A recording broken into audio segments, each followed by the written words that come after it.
Ito yung gagawin namin ni partner, yung trusses. Paupahan ko. Ito na yung mga gamit. 2x3, 2x2. Ayan, may layout na. Ayan, may layout na si partner.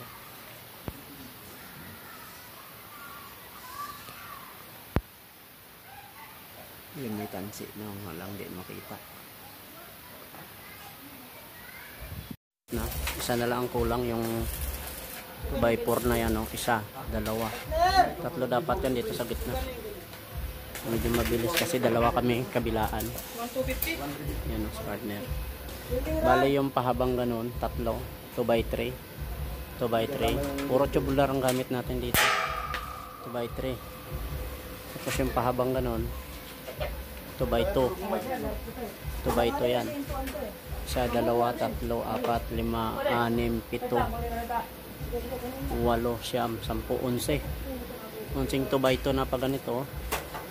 Tatlong 2x4 na pa ganito. Tapos yung pahabang 2x3 na ganun, tatlo. Shoutout pa, shoutout. May kilab shoutout. Oh, ito. Shoutout ka.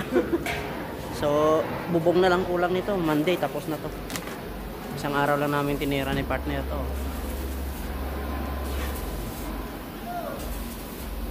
So Monday to mabubungan na to. Mabilis lang pagka dalawa kasi kabilaan. Pagka nilagay na spot sabay full weld. Wala nang balikan kasi kung ikaw lang mag-isa medyo matrabaho kasi pag spot mo lilipat ka sa kabila sabay full weld, so medyo matrabaho. Pero kung dalawa kayo, dalawang welding machine, madali lang. Dulo-dulo. So dito naglalatag na kami ng yero. Nailagay na rin pala namin yung alugod sa dulo. Yan, so dalawang wireless din yung gamit namin na pang nalagay ng thick screw para mabilis.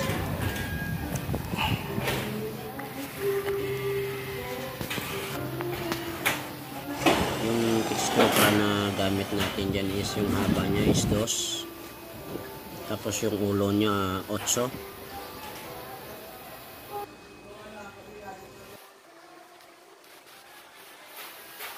So malapit na matapos ito, na ilatag na natin. Ayan. Dalawang wireless yung gamit natin, yun, saka yung gamit ni partner. Ito na lang taas.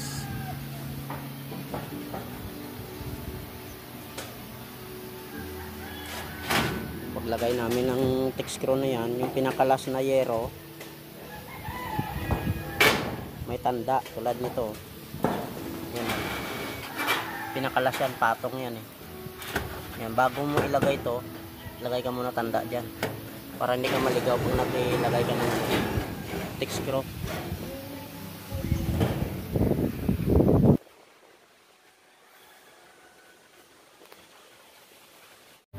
Tapos na tayo guys.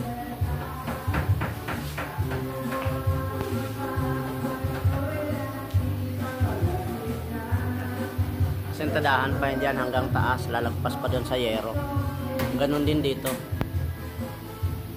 lalagpas pa yan doon sa taas, kaya iangat pa yung yero na yan. Tapos asintada, nilatag lang namin to para na kahit umulan makagawa dito sa baba. Dami pang gagawin dito, hindi pa ano to, magbubuhos pa dito. Electric